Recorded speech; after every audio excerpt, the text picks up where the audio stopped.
Why, hello there, ladies and gentlemen, non binary folk alike. Live from a recording studio that I totally didn't hijack with the help of some friends in high places and on the other side. Live from Steelport, it's VWU Beyond the Bell with yours truly, often imitated, never duplicated, the man, the myth, the legend, the hated, the loved, virtual wrestling's biggest example of how we as wrestlers are bipolar as fuck in the fans' eyes, no matter what people tell you. It's I, Malik Brown. And man, it's been quite some time. But before I get into this, because there's a lot of people that have been wanting to hear what I've been saying lately. Hey Zach, come over here. Come here.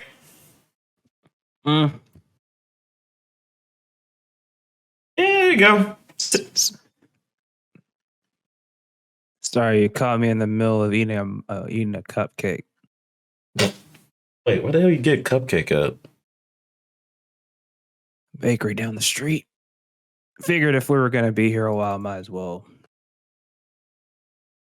Okay. It's been a hot minute since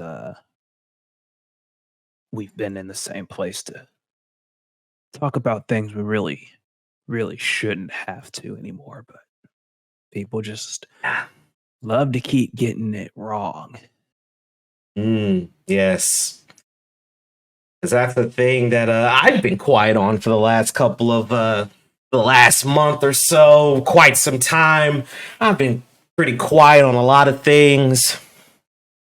But I figured now's the best time as any, considering all that's been happening. Now, usually, you and me were gonna plan to just walk into the VWU record center and just say, fuck it, take over everything there. But it's on lockdown. Yeah, because of the, That's what happens when people kill people on live TV. Twice. And I thought that after the Thanos thing, we would have had it handled, but apparently not. No, apparently not. It's funny when killing is justified these days now, huh? Yes, the mental gymnastics of trying to figure that shit out is wonderful, right? Yeah. Which is why I pulled you with me to Steelport, because of what a certain big and should be dead some bitch decided to do. I'm in Steelport now. It's locked down. VW's locked down right about now. But they don't want to tell you that. They don't want to put that out there that VW's locked down right now. Mm-hmm. The board of directors are on lockdown. They're on lockdown. There's a reason D-Wall wasn't there on Takedown. And it wasn't just because Josh McLeod took TV time. Yeah. Nah. But you guys don't think that far ahead, because you see this and you go, we have to immediately give our instant reaction, even though we have no idea what the hell we're talking about. But that's usual. And that's a habit that's been going on recently. This habit of just reacting without really thinking. I'll be fair, I'm guilty of that. But I squashed that with you, and I apologized. But before we get into some things, I figure some things need to be said, because I know what people are going to say. So let me just say this right now. Here's a shocking revelation for you all. I, Malik Brown, actually have friends. Oh my God, shocker, right?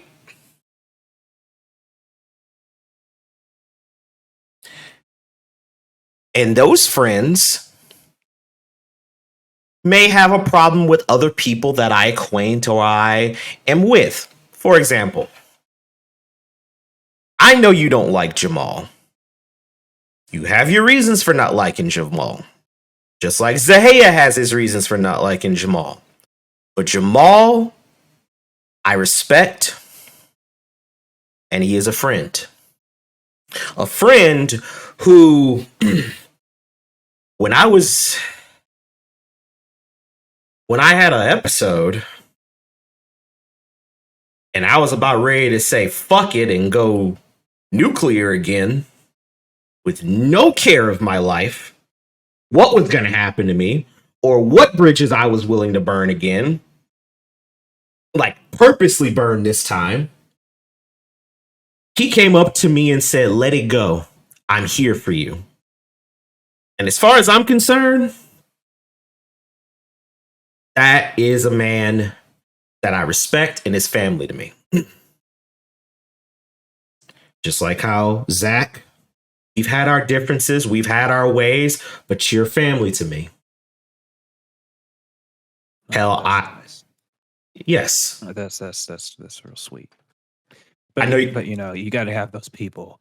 You're gonna have those people that go, yeah. oh well, he's not family. He's a scumbag. He's a traitor. He just no, I'm not even gonna get on. No, I'm not even gonna get on my soapbox yet. No. We got plenty of time for that because hey, no, we're gonna have all the fucking time in the world because you and me both are about to get on our soapbox. You and me both are about to really speak some shit that needs to be spoken about. Yeah. But what I was saying is this: Don't worry, people. This isn't beer. I don't drink. I haven't drunk it in 2 months, so you're good. Sierra won't let you. Yeah, she took all the liquor out of our house. Said hell no. Well, I mean, considering she's been trying to get a certain frenemy of hers to, she's been meeting with a certain frenemy of hers lately that certain people don't want discussed. I don't want to really get into at the moment either. It's I don't blame you. It's cool. Yeah. Look, I go into this to say this. Zach is like family to me. We've had our differences. We have done shit that we regret.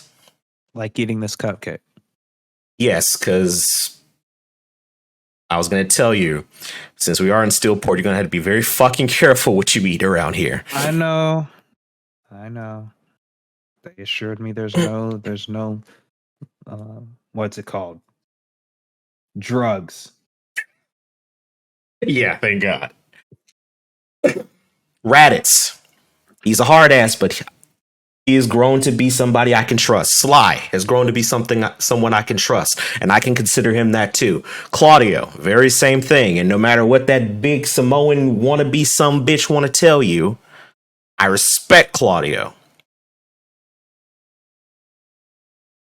And good, I respect him too. Like as much as I respect this cupcake. That yes, folks, it has no drugs in it, but it is confetti. But I say this so people can understand. Even Zahia, he ain't family. He ain't at that level of I look at him as family, but I still respect him and I can call him a friend. And honestly, as much as people don't like him now because of what he's done, can you really fucking blame him for being the way he is? I don't blame him. I'll deal with him when I'm ready. Exactly. He knows. I don't blame Zahia for being the way he is. I don't. I mean, because fuck, let's be honest. Here's a person, like so many others in the VWU, who waited and was wondering, when is it going to be my time?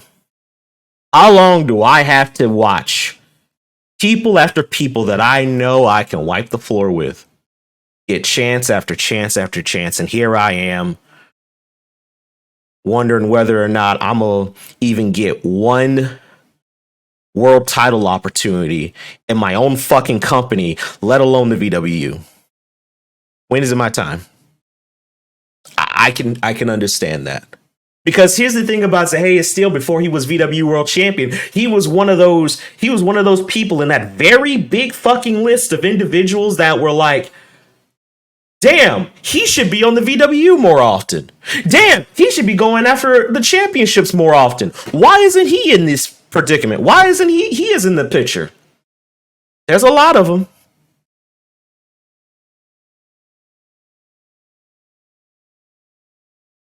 And I guess well shit, I guess I'm gonna talk about this then.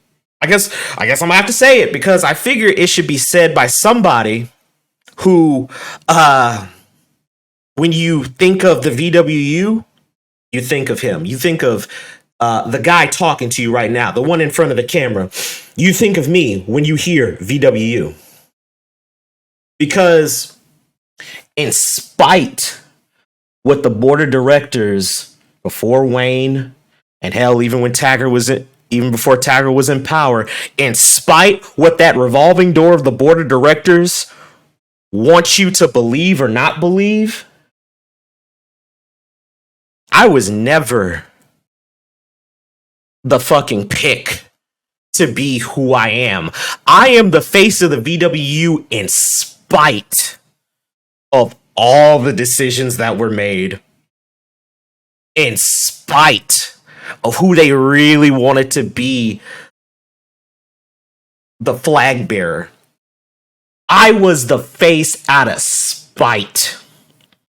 I was never option 2. I was never option 1. I was option 7 out of 15.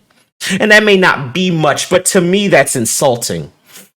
Because on 1 minute, it says a lot when I go to those meetings and I go there and I hold that fucking title and everybody's like, oh man, Malik, it's really glad. It's really good for you to be here. And we're so happy. And you know, you're really doing great. We made the best choice, the best decision. We appreciate you carrying the flag of VWU. And we appreciate all your years of service.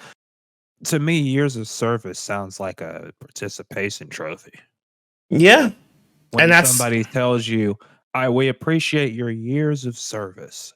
You could tell any grocery store worker that's been working 25 years, and they'll probably look at you, they'll give you a pat on the back, and they'll feel proud of that. But in this business, if you get told that and you get a pat on the back, that's like telling you, get your old ass out the door.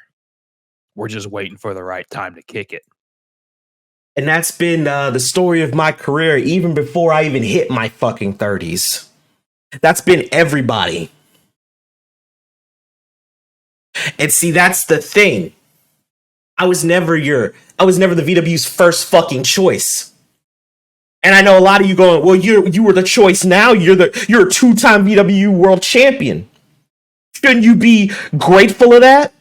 Well, maybe some of you'd like to stick in mediocrity and complacency, but considering that I grew up with the idea of I want to be better and I want to showcase how good I am and be better and prove my fucking worth, I'm sorry. Being told, oh, we're so thankful for your years of service after you were option 5 because the first 3 that you had didn't fucking go the way you wanted it to, because 1 was a piece of shit, 2 was basically blacklisted out of association because because his cousin had the last name Jackpot, and we ain't talking about Adam. And the 3rd one, as good as a competitor he is, everybody could scream, I owed a friend a favor a mile away.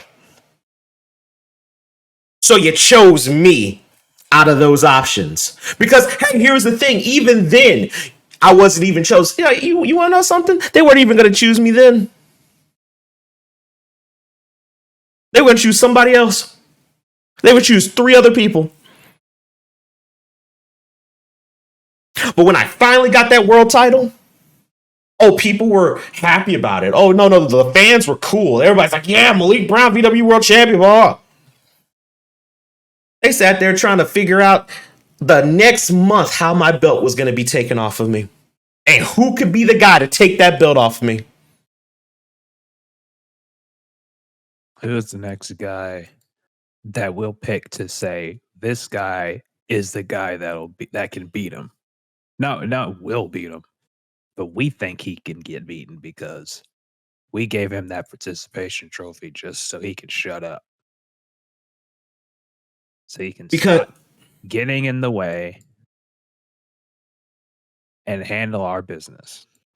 because never mind the fact that on the first ever Prestige there was fucking problems. Never mind the fact that the wrong guy that you picked to be your first world champion, that, oh, we don't want to talk about him now because it now has been shown how much of a piece of shit he is, which, you know, leads into some other things that I'm not even going to go into. But it's funny when you had a guy like Gorilla Black who was hungry as fuck, who should have been your first world champion and would have, and not only would have escalated his career, it would have made the VWU this amazing thing. But no, let's give it to a guy who I'm not even gonna say his name. All I know is the only cash around here in this house we respect, his first name is Kid. What were those board of directors thinking? Tell you what, there's been like what, I don't know, 7 or 8 different board changes as a whole in the last 5-6 years now. Yeah. Yes, there has. You'd be surprised how many. You'd be surprised. If it wasn't because of the Prestige 1 debacle, it's because of Thanos. If it wasn't because of Thanos, it's because of the Prestige 3 debacle. If it wasn't because of that, it's Prestige 4, and we can keep going. And on and on and on. What I'm saying is that on my end, the guy that now everybody looks at and says is Mr. VWU. I was the guy that the board never wanted to be your champion. And every decision I made as world champion was a clear middle finger to them.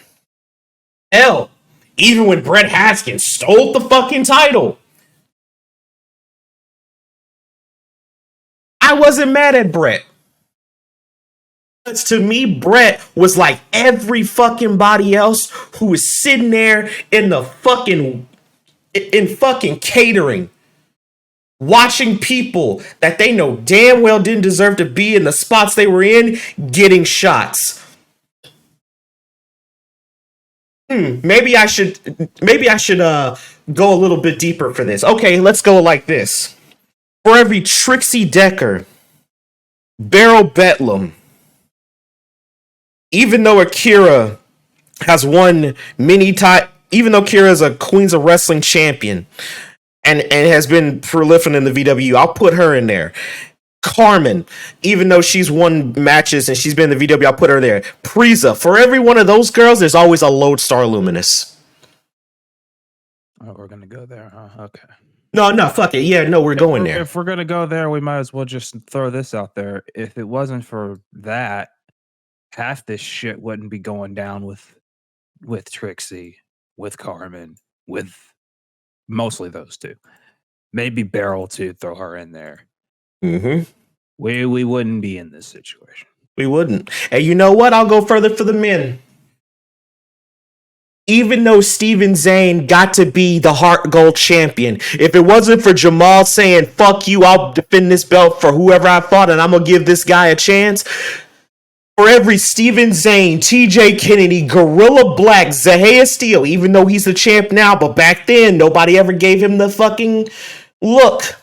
For every one of those guys, and let's go further. For every Charles Schultz, and yes, even though he's being a bitch right now, James Needham. For every one of those guys, there's a Lincoln Loud. There's a Double K.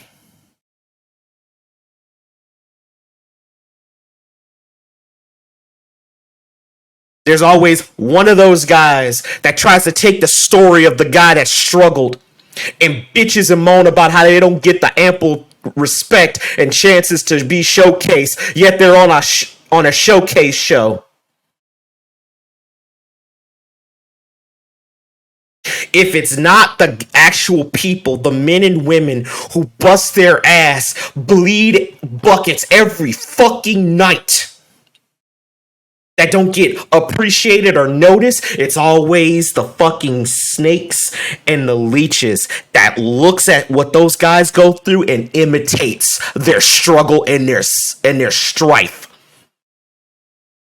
And then have the nerve to look in front of this camera and say, the VW doesn't care about people like us. They don't care about people like me.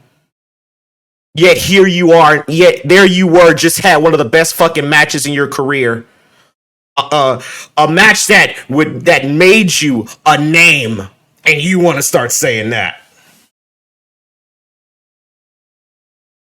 There are lines in this business that aren't meant to be crossed. And people cross those lines every day around here. Willingly. I've done it. Malik's done it.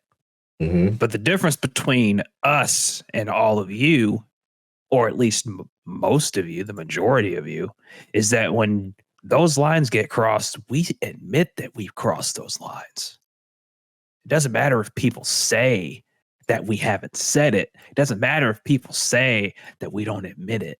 But we admit it more than you think. And if you just open your ears a little bit and actually listen to the words that come out of our mouth, maybe you'd understand that. But that doesn't register in your head, does it?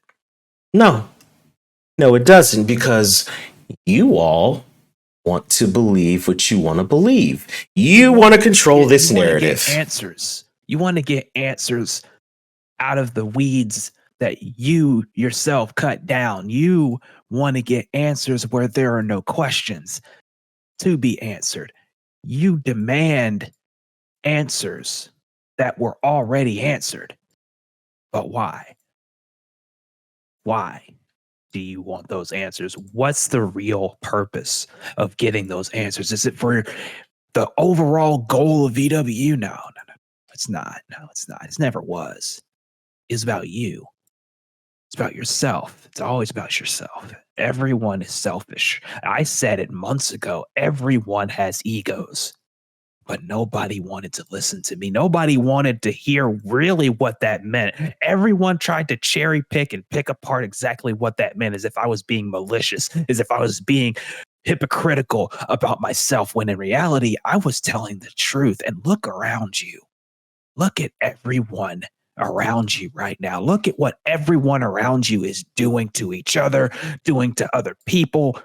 Look at where the VW is now, even after Taggart left. The bastard may have been a scumbag. The bastard may have been this and may have been that. But there's one thing that he was right on. He was right on the money that when he fell, he was going to take VW down with him. And that's exactly what's happened.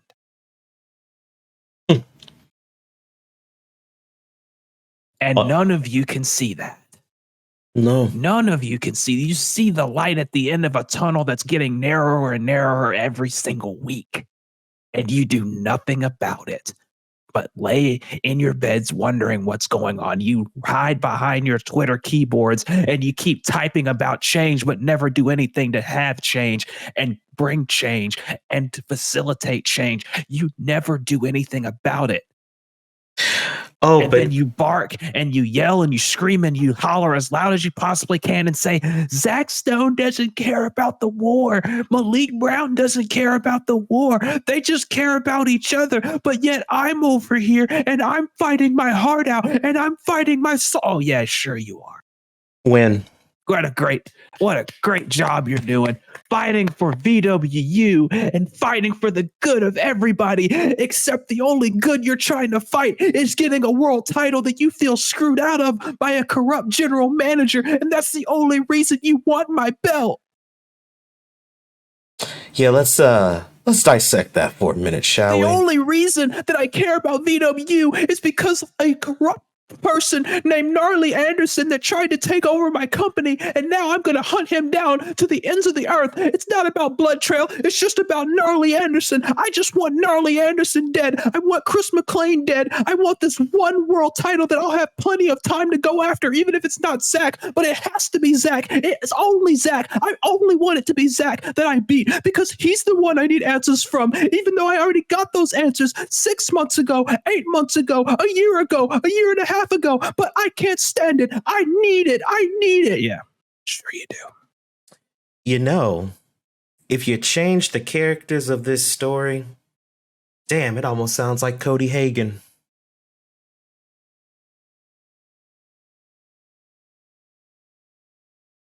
But it's funny how you brought that up and you brought Needham up. Because I remember the new thing everyone says is that you're obsessed, Zach. Obsessed. That's hilarious. Because, let's see. Hey, James.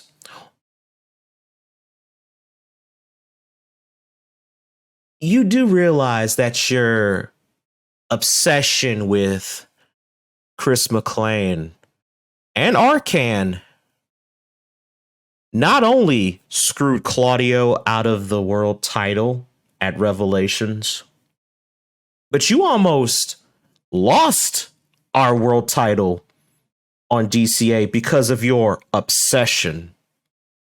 Your obsession got you into that triple threat match at Proving Ground. Oh, the nights you never forget. Your obsession had you try to break Claudio's neck.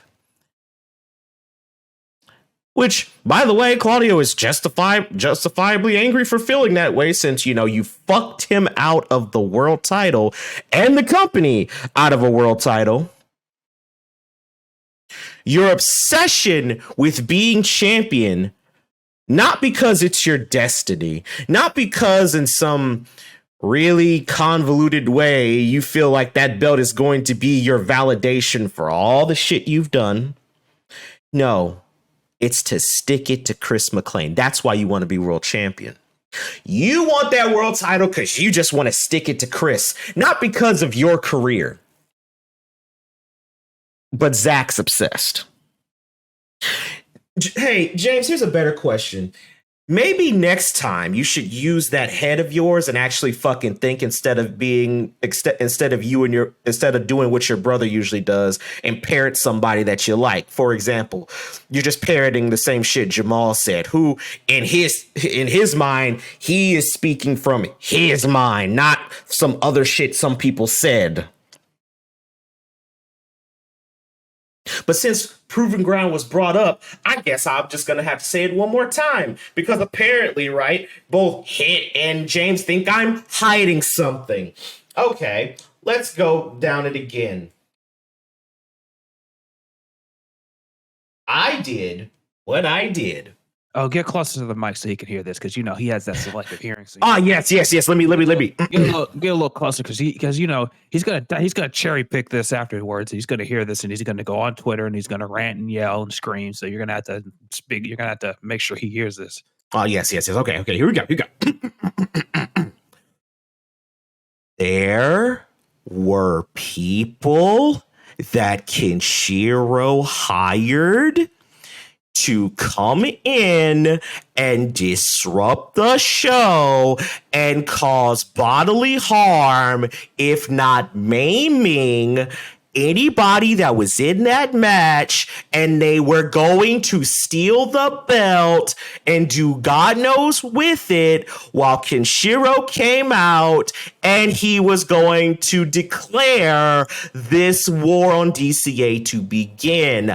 I know this because I had intel. Because for the last month, hell, last year, I have been noticing shit was kind of shady. So I told Zach, and we came up with a plan to distract everybody, to do something that would not only stop them from trying to attacking, but in the chaos and confusion, they would have no choice but to retreat. It could have been anyone. But James, you tried to break Claudio's neck and you were in the ring. If Arcan was in the ring, I would have done the same thing. But you were in the ring. Therefore, wrong place, wrong time for you. But hey, at least you get to keep your legs. Because as much as you talk about being a tough guy, there's a difference between coming out with a few broken ribs and being crippled. Because they were coming in there to maim everybody. So we had to do something. That was the. I'd love for him to tell Yuki Marie that, you know, he was robbed out of a title when her life could have been in serious jeopardy if we didn't do what we did. Oh, yes, yes. You know, I'd love for him to go up to her and say, "Hi, Yuki Marie. You know that whole thing at Proving Ground 7 that I'm so upset about. You know, when I was robbed of the world title. You know, I wish that I could have had it, even if your life was in jeopardy, even if everyone in the building, or at least everyone in the locker room, would have been taken out, even if lives were at stake and careers were on the line. I don't care about that. I just wanted this belt." Yes, because we totally don't care about the fact that, well, Trinity, something could have happened to Trinity. We can't totally care about the fact that something happened to Rock. Oh, but we don't talk about that, right? We don't talk about what happened to Rock. We don't talk about how Rock was pretty much a puppet the entire fucking time because, well, now we know who was doing what. Well, I know now. We ain't gonna talk about that? Oh no, it's all about you, Needham. It's all about you and how that night to you was a cardinal sin. Fuck off. You selfish motherfucker. There was more things going on, more people's lives that could have been taken or hurt. But no, your fucking ego, your greed, and your pathetic ass vanity. That meant more.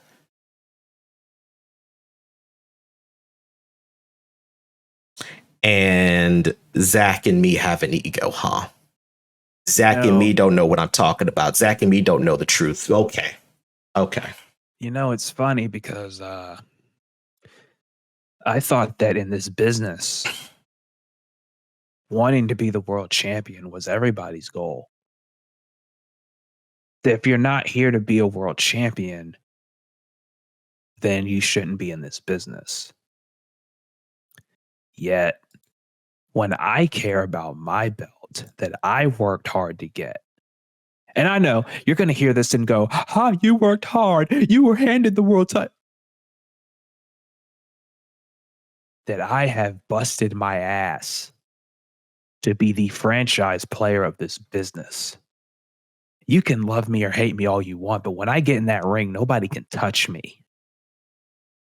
And even Malik will admit that because I've beaten him twice, and I am not ashamed to admit it because there's no shame in that. Plenty of people have beaten Malik. Plenty of people. Yeah. But the difference between those people that beat me and you is this. What have they done with their career afterwards?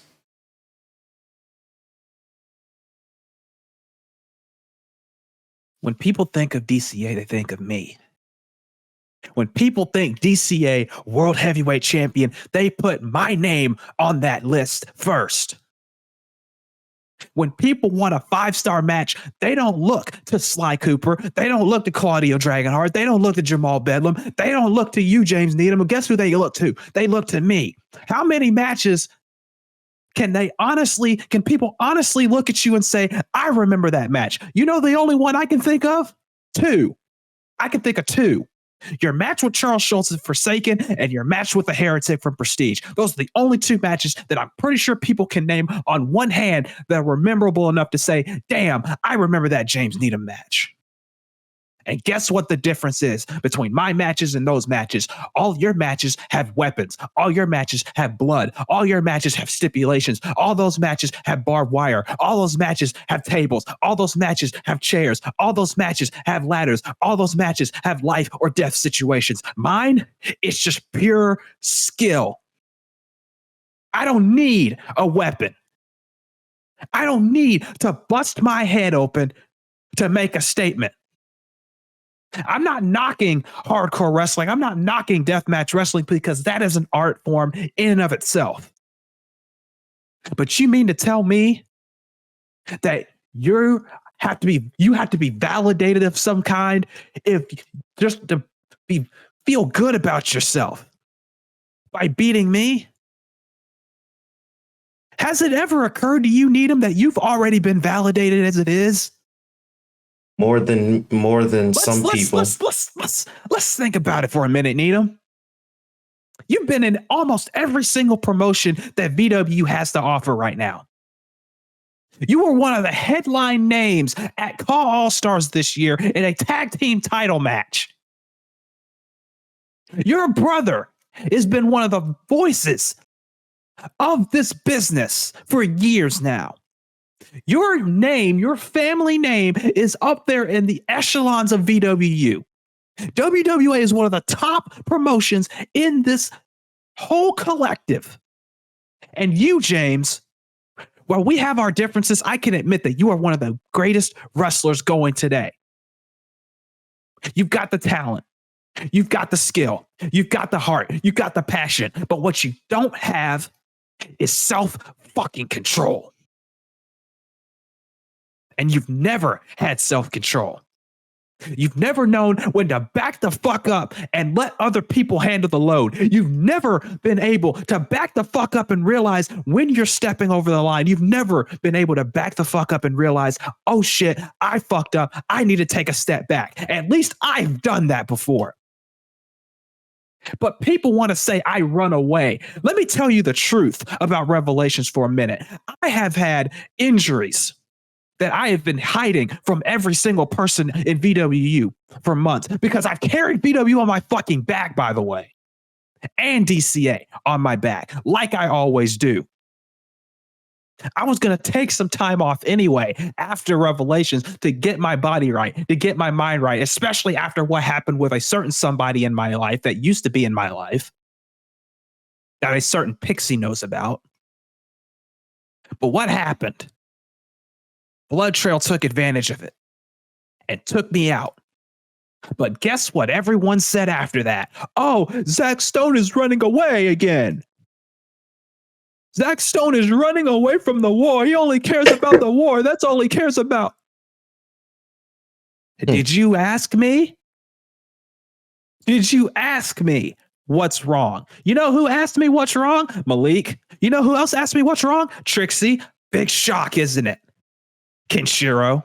Big shock. The enemy. You know why? You know why they asked me? Because they fucking care. Because that's care. Because that's being a friend. Because that's being somebody that actually gives a shit about this business. Unlike half the people in VW right now who are shooting people, killing people, justifying killing people, and everything else under the sun.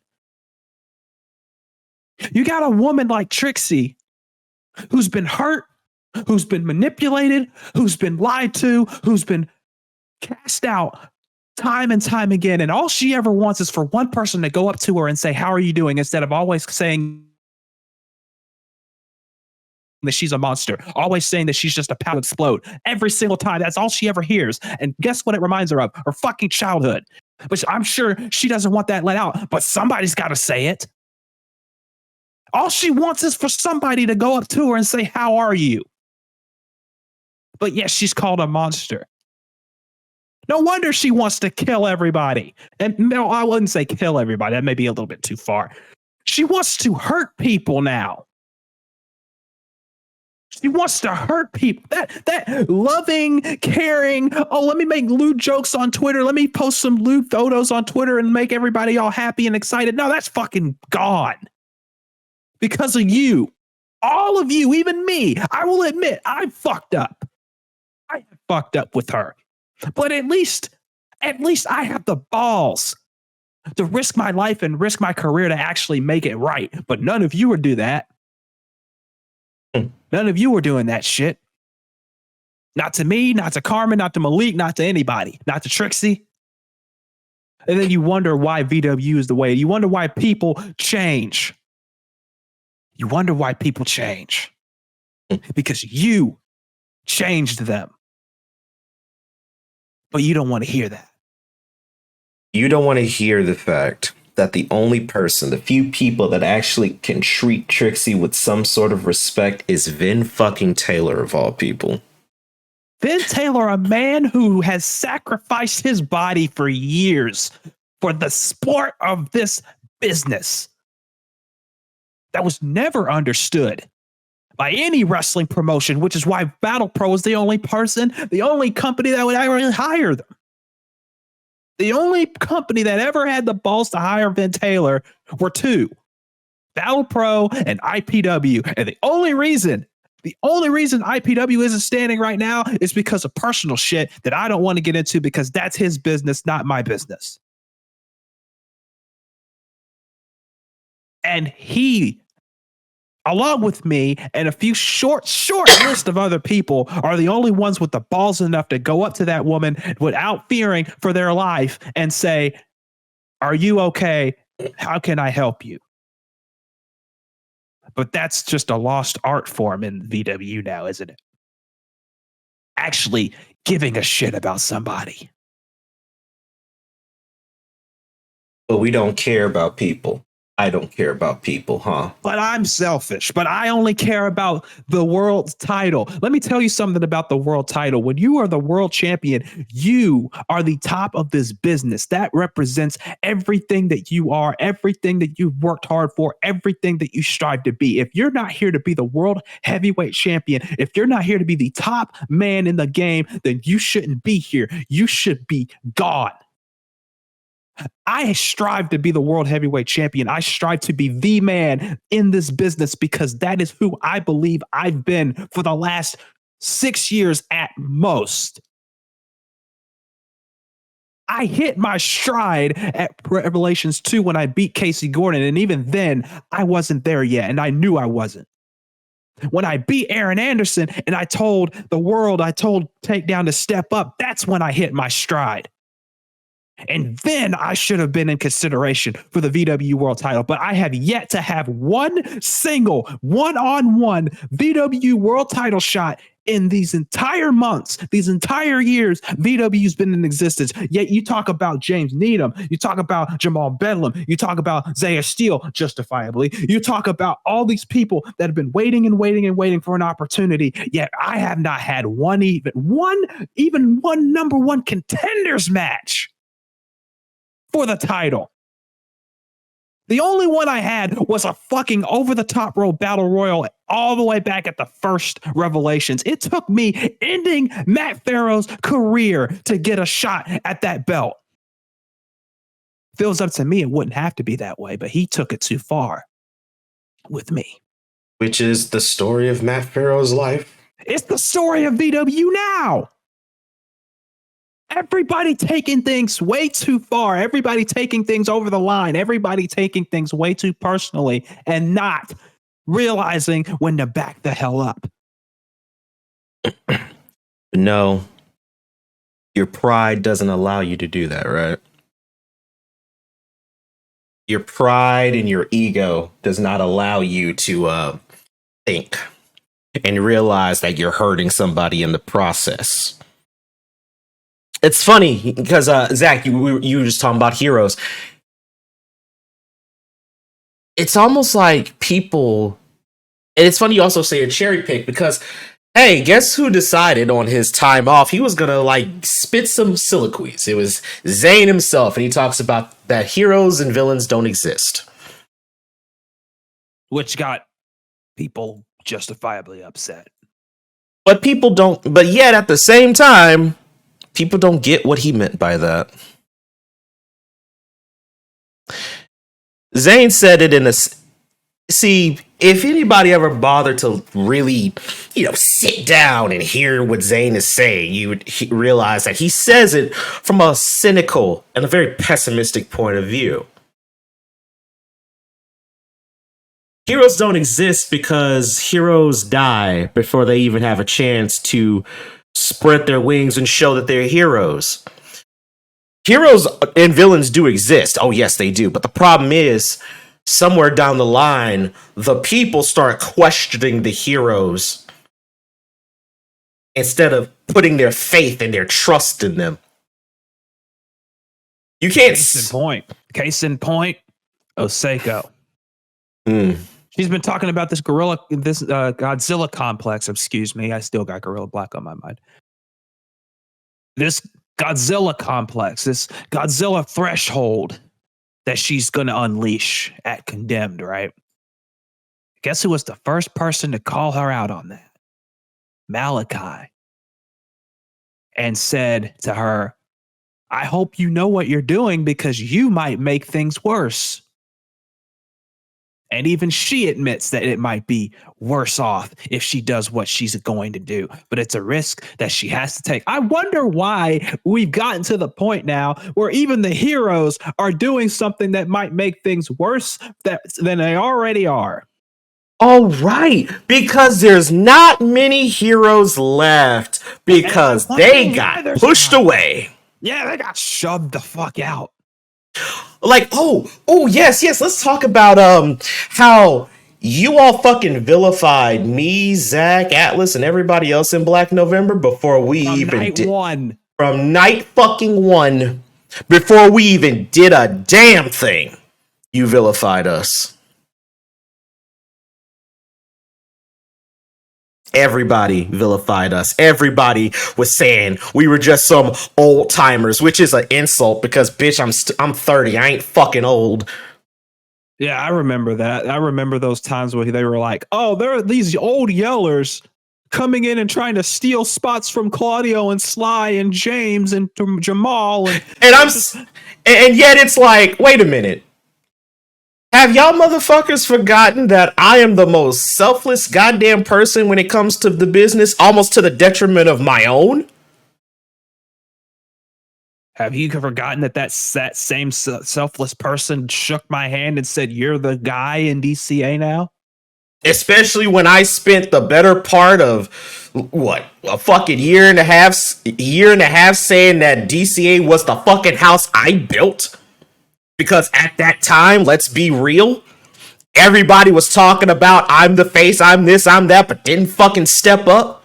But I was, and I told Zach, no, this is yours now. You've proven it.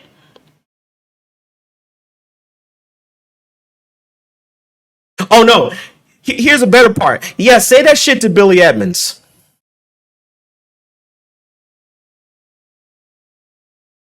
Say that shit to Lee Ramirez. Two people that were about to be fired from DCA if I didn't say, no, step up and become Billy Lee.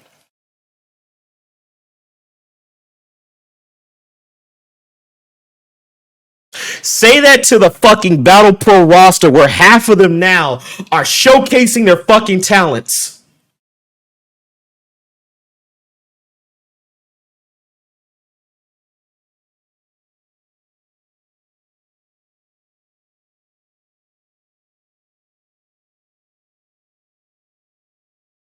But we don't talk about that. Yeah.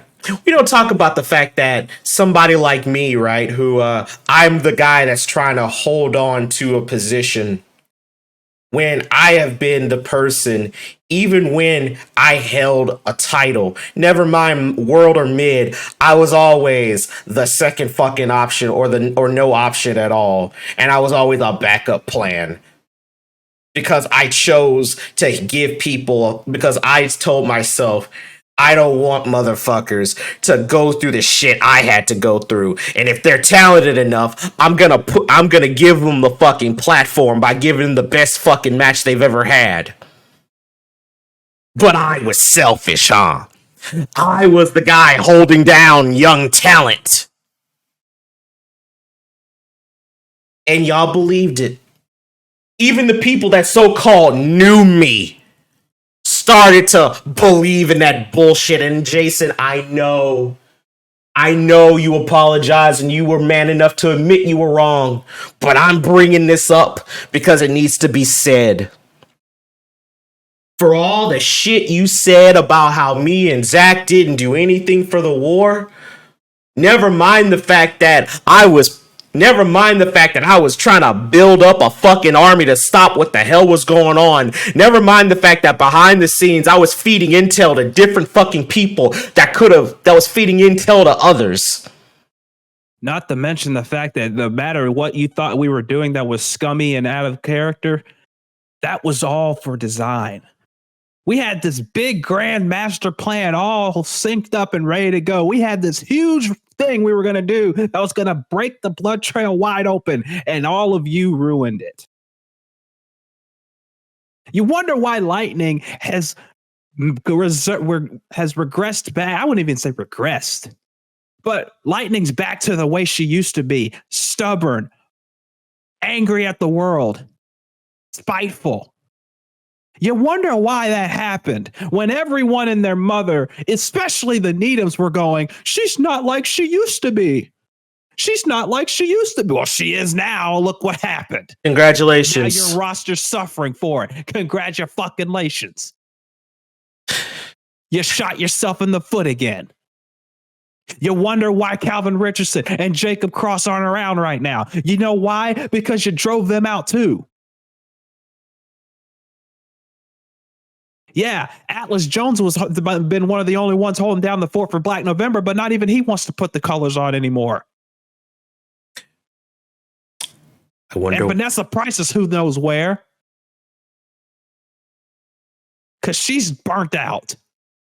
She's after done. Carrying the Wildcats division on her fucking back. Lady Beast mode is fucking burnt out. I wonder why. And you think you know us. I'm not Edge, but you think you know us. You don't, and you haven't bothered to know us. Hell, we might as well make that our fucking theme. Screw Judgment Day. We might as well, we're the Judgment Day. The ones that are actually relevant and worth a damn. Because we called this shit years ago, a year and a half ago. We said that when you look for heroes, you wouldn't find them. We said that everybody has egos. We said that this business was crumbling and that we would be the ones to fix it. And you didn't let us fix it. So now when we're on the outside looking in because you wanted us there, now you come and say, we don't belong. You say, oh, we don't care about the war because you didn't make us care. You pushed us out of the war before we even had a chance to put a foot in that motherfucker. You pushed me out by saying, what have I done lately? Which is ironic because I don't remember a single motherfucker besides the principal ever doing shit. I don't remember. Hey, James, hit. I don't remember you doing jack all shit except fighting Gnarly in WWA. But you'll say, well, he was your own self in the main event in the process, by the way, putting your own damn ego in the main event of almost every fucking show you do. Until people called you out on it, and then you said, I'm taking a step back from WWA now that Gnarly's gone. Oh, now that Gnarly's gone, you want to do that. Right. Now that Gnarly's gone, you want to take spots away. You want to go and take time off and be away from the main event, be away from the main picture. It's funny how that works. But you did your part in the war. Never mind, it was a personal vendetta. Never mind it. Never mind the fact that when you see Gnarly, you don't see Blood Trail. You just saw Gnarly.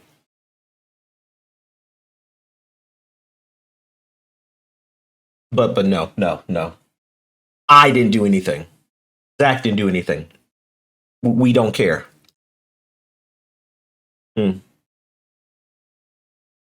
It's funny because you tell me specifically, I don't care. So you're talking about me, the very same guy who has more times than not, and I hate to even say this, more times than not, broke himself mentally, physically, spiritually, and emotionally for the sake of virtual wrestling. I don't care. Oh, you mean that a guy who was told by D-Wall when he just wanted to be a commentator in DCA. And D-Wall went up to him and said, why are you on the microphone on behind a desk when you can be on a microphone in the middle of a ring? And Malik said, because I don't know. Can I really do that? And D-Wall said, be yourself. Be you. Be Malik Brown. Do you really think he wouldn't care about a guy that literally gave him the words that made him the man he is now? There would be no Malik Brown without DCA. So what makes you think he'd just sit back and let it die?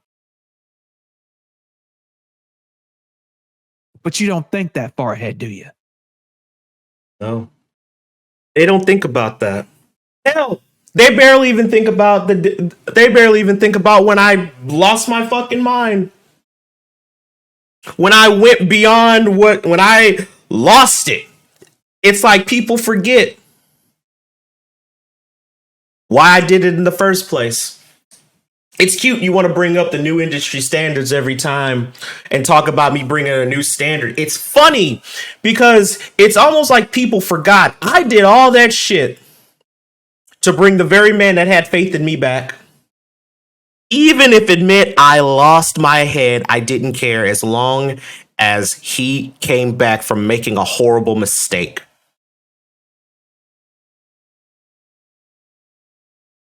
Never mind the fact that that took months off my life, let alone my career, with how hard I was going. Never mind the fact that it took 2.5 years of therapy to get over. Never mind the fact that I did all that, caused all that hell, all that chaos, to make D-Wall come back, because I knew him better than he knew himself. Never mind the fact that even though I said I would burn DCA to ground, let's not forget that I also was keeping DCA from not dying.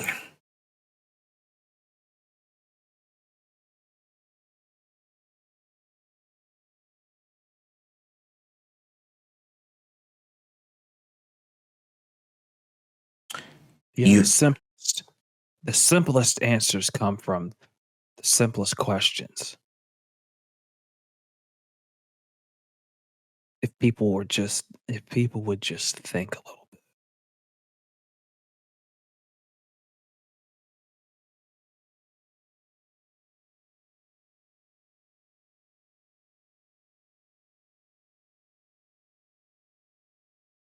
So, here's the questions, and here are the answers. Do Malik and Zach care?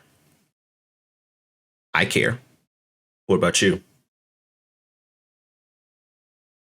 Here's a question you should be asking. Why should we anymore? Yes. Why should we? Let me ask, why should we care about a war you never wanted us to be in the first place? Oh, here's a better one.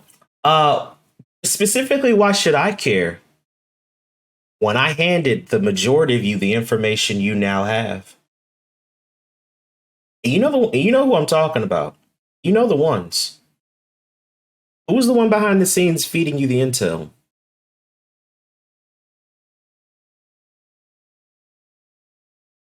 Why should I care when I was the one warning you that something was happening? While also trying to protect people from not getting the worst. Why should we care? Why should I care? Because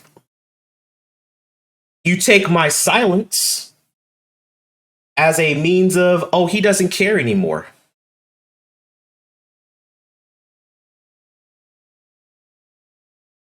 You took a moment that happened where a certain little bitch boy slapped me in the face and started a fight, which in turn had Claudio and countless others hurt by clockwork.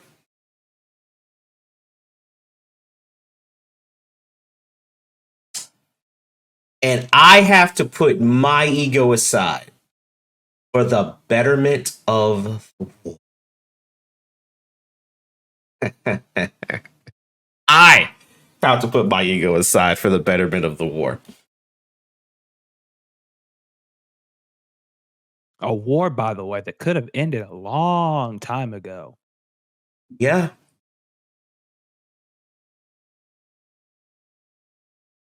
If people just listened. But no one listened. And everybody, you know what? I'll go further. Nobody listened those years ago when the blood trails slowly started to form up, and nobody seemed to put two and two together when they realized that that wasn't rock and something was up. But I knew something was up. But did anybody listen? No. Did anyone listen to Revy when she said that ain't rock? Something's going on? No. So the better question is, when the principal are burned out, and Oseko has no choice but to unleash her Godzilla threshold, and it ends up, and the possibilities are it works, but then you have a new threat, or it fails and it backfires on you completely. Who else are you going to look to? Put the petty bias ass shit aside for like a minute. Let's see who's left. Sly, who's been dominated by Clockwork more times than we could count at this point. Claudio, who just lost his mind last night. Because some and here's the thing about that. How do any of you know that the next time it happens, it's not permanent? Claudio can say he's strong and he can resist it all he wants, but how does he know? He nearly crippled Melina last night. Just Melina just trying to calm him down. Yep, and I got to damn near risked his own life. But none of you are thinking about that, right? What happens when that Godzilla threshold becomes worse than the heretic?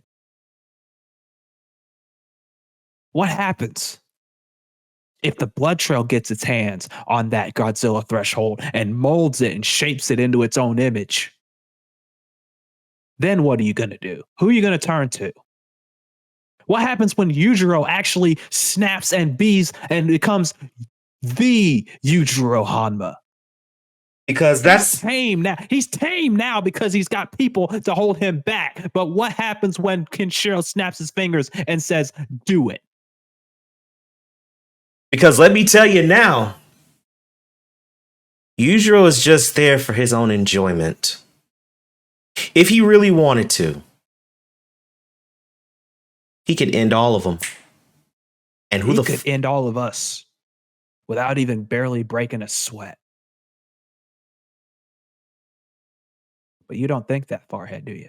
No, you don't, because you're too busy underestimating the enemy. You can talk all your shit about Kenshiro. That doesn't mean a damn thing, because he's on the fucking side of the winners now. He's on the side of Malik, let's put this in perspective here. Because you see people, I see Michael and I see Jay, I see Robert McNichol. I see all these people going, oh well, the blood trail's retreating. They're on the back pedal. They're weakening everybody. We're close. We're getting so close. No, I'm sorry. No. I shouldn't be laughing at the fact that you're saying that your enemies are on the back pedal when in reality they're not on the back pedal. They just want you to think that. Or have we forgotten who's on their side? And have we forgotten that Kenshiro is not this inept, incapable leader? No.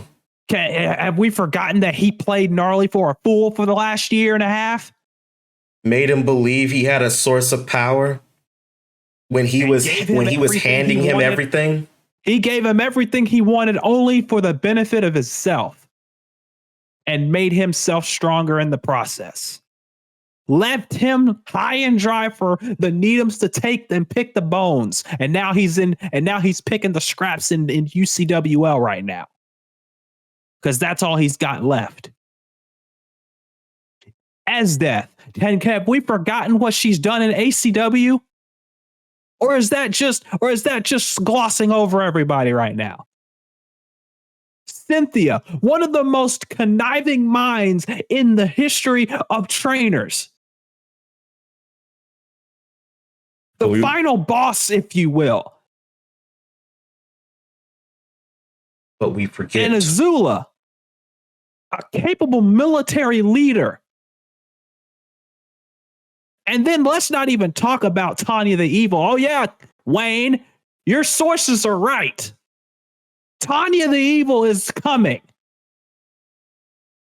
You thought you knew. We knew that months ago, but none of you asked us about her. Nope. And I know what you're going to say next. Well, why didn't you tell us about her? Let's see. Let me see. I can tell you why I didn't tell you about her. I was too busy in the hospital. Trying to fend off the fucking beating I took from Yujiro. Oh, and let's not talk about the fact that I was gone because I was still not cleared. I was trying to bust my ass before Call Stars. Oh, and here's the biggest reason why we didn't tell you, because you wouldn't have listened to us anyway. Why would you listen to people that you've already said are scumbags and selfish and only care about ourselves and don't care about the war? Why would you listen to somebody that told y'all before that Kenshiro isn't the only head? There are many. You didn't hear me when I said that, but you listened when Oseko said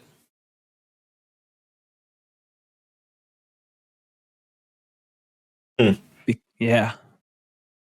That double standard shit. And before anyone says anything, no, I don't have a problem with Oseko. I have no problem with the principal. I have no problem with any of you. But it's funny how you listened to her, but you didn't listen to us. It's funny that she listened to y'all, but she didn't listen to Trixie. This double standard shit, that's the reason y'all are in the mess you're in.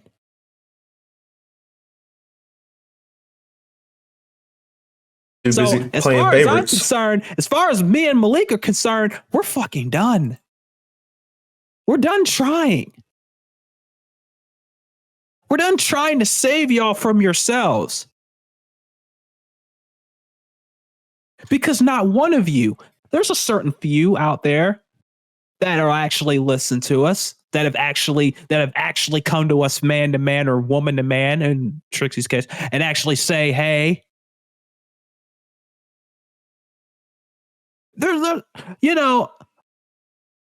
those people are good. We have no problem with them. But for the rest of you, you can stick with your fallen Novembers. Go ahead. Latch onto them. Please.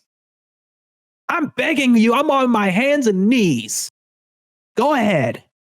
Go with JT, who thinks he's the best version of Zack Stone, that he wants to be better than me. Okay, MJF. You want to be better than me. JT, you're not better than me. You're not. I admit you're skilled, you're talented, you're great. But there's a reason I said no, and this is the exact reason I said it. Because I knew months ago that this was the road you're going to go down. You get the enlistment of Cody Barnett. You got the enlistment of Vin Taylor Light. Diet Vin Taylor to help you. Joy in my soul. No disrespect, Malik. Yeah, none taken. Joy in my soul. You got Vin Taylor Light to help you. Oh, that's going to solve all your problems. Going into other people's homes and wrecking their shit. That's going to solve your problems. That's going to be the death nail to the blood trail. Yeah. Yeah, that did. Sure it is. I mean, it worked wonders for me when I burned down their homes, huh? No. Here's what you don't understand, JT. You might think you're 3 steps ahead of the blood trail, but I've been 5 steps ahead of you all along. And sooner or later, you're going to realize that, but it's not going to be on your time. Because, see, that would be giving you too much credit. No, it's going to be on mine. I really shouldn't even be giving you any attention in the first place because let's be honest with ourselves here. You're just ripping me off. That's really all you're doing. And you're only ripping me off by group name only. Because let's not get it twisted, ladies and gentlemen.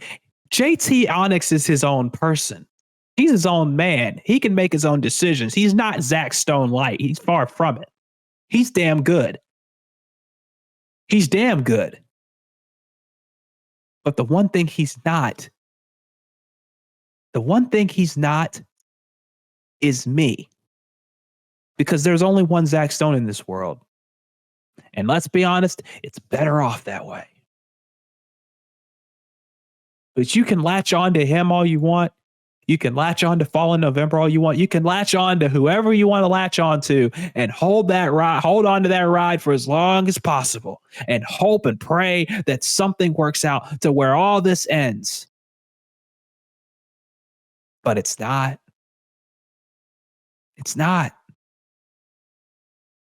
You're going to end up flat on the floor, watching as everything burns around you just like it's been. There's going to be more death. There's going to be more pain. There's going to be more suffering. There's going to be more hurt. There's going to be more heroes falling left and right over and over, being cast out, shunned away, turned away, or being put down in the ground. And when there's no one left, there's only going to be one thing to blame, and that's yourselves. It won't be me.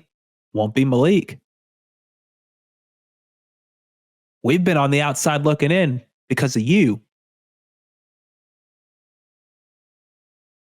But you'll still find some reason to blame us. You'll still find some reason, some excuse to say that it's our fault that this is going on. That's our fault that Gnarly became who he is. That's our fault that Kenshiro became who he is. That's our fault that the war is still going on. That it's our fault. When you can't even look in the mirror and realize where you fucked up.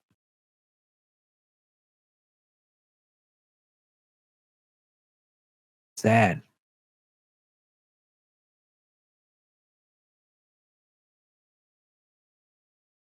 It's okay, Malik. You can speak now.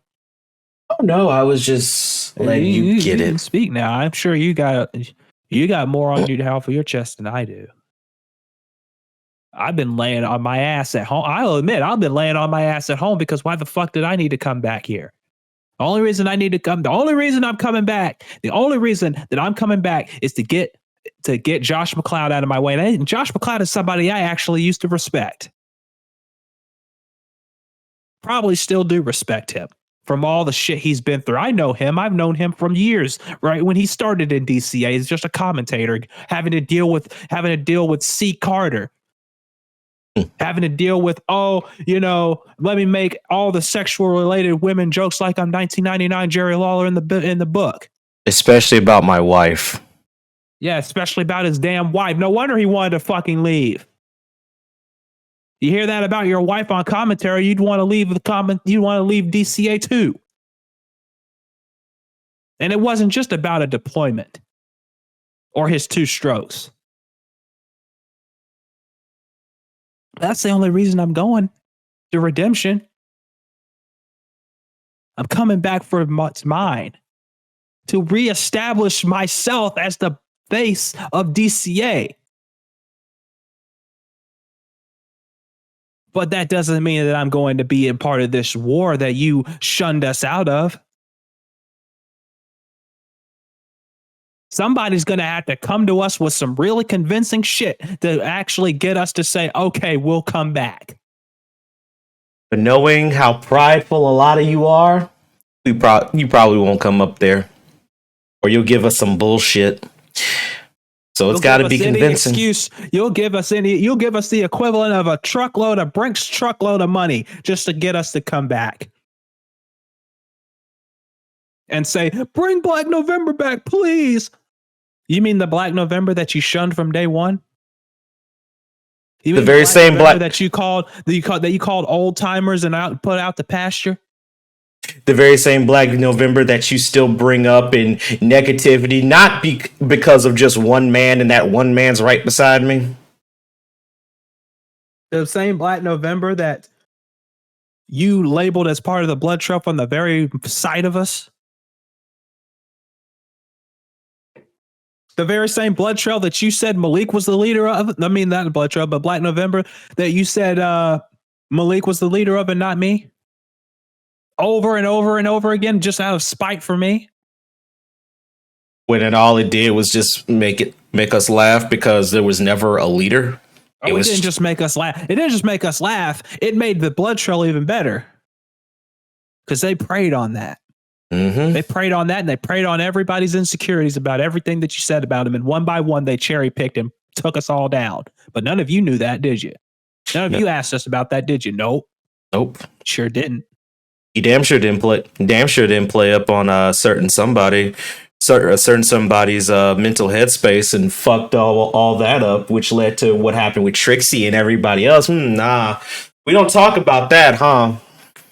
We don't talk about how when I tried to make things right and after what happened with the Black November fucking up Trixie stuff.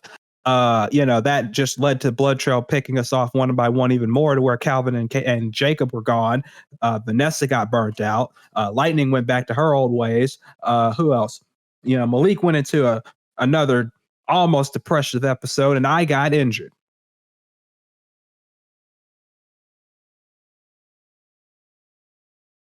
But none of you want to come to us and actually talk to us about what all happened. You want to keep speculating and say that we are selfish and we just care about ourselves, right? Okay. All right. But Black November had a leader. Right? Black November had a leader.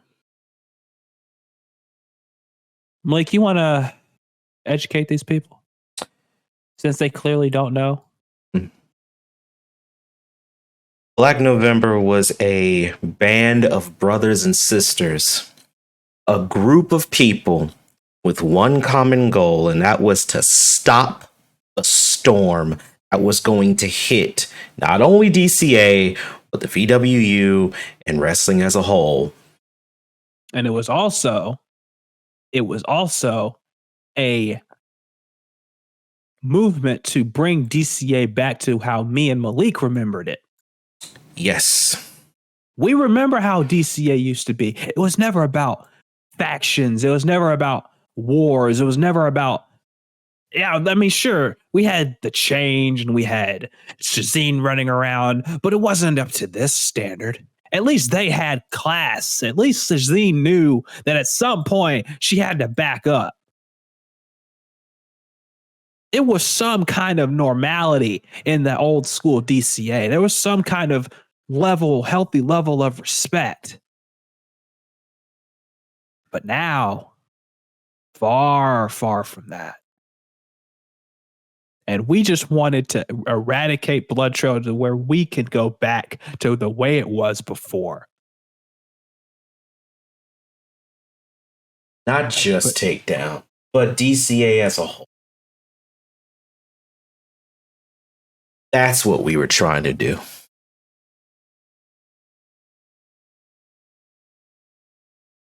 But y'all didn't see that.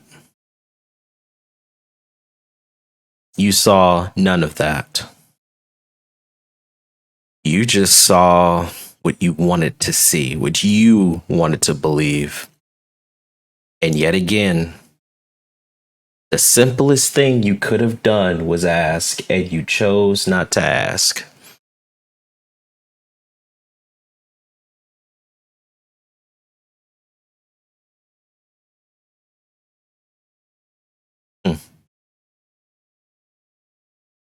So,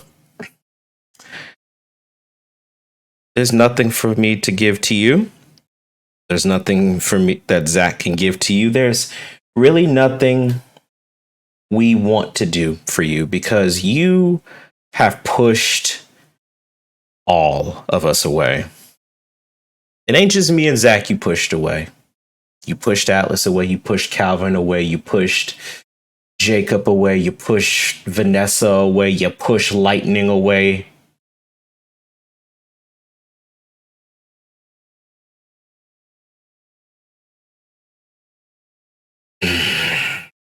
You drove Amber to certain lengths that were already kind of fucked.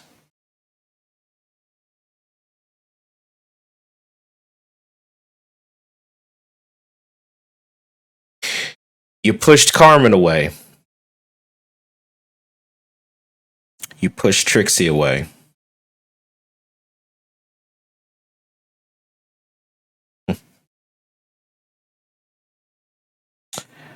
And y'all can be angry all you want. What happened to Carmen was on y'all's heads. And you know who I'm talking about.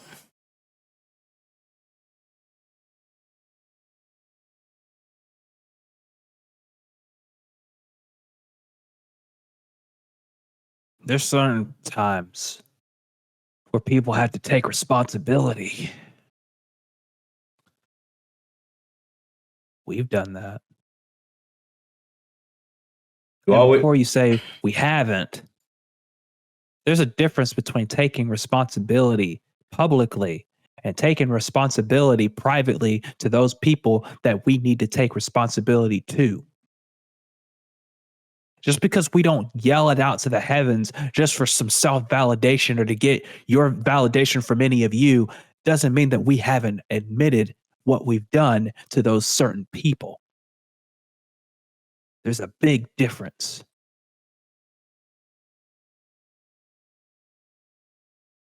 Learn to recognize it.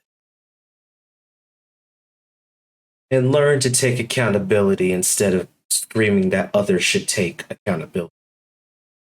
Take accountability for yourself first before you start judging others.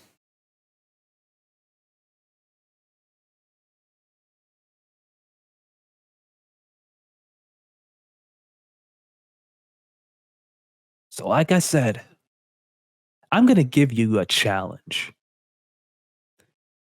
This is going to be real entertaining, Malik. Real entertaining. Well, this is going to be fun. This is going to be good.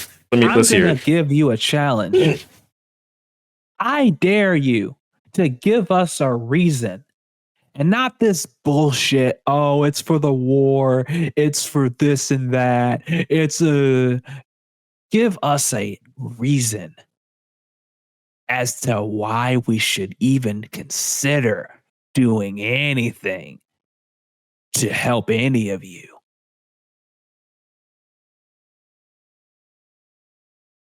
Why? What reason is there? Give us a reason. Somebody, anybody. Come to us face to face and ask us why.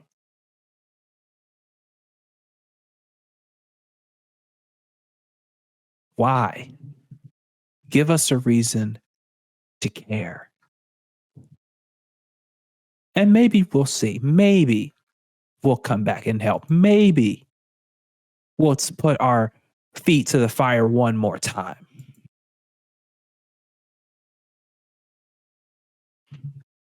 We'll see if you can actually get the job done. Tick-tock. That ain't a crossroads. That's just facts.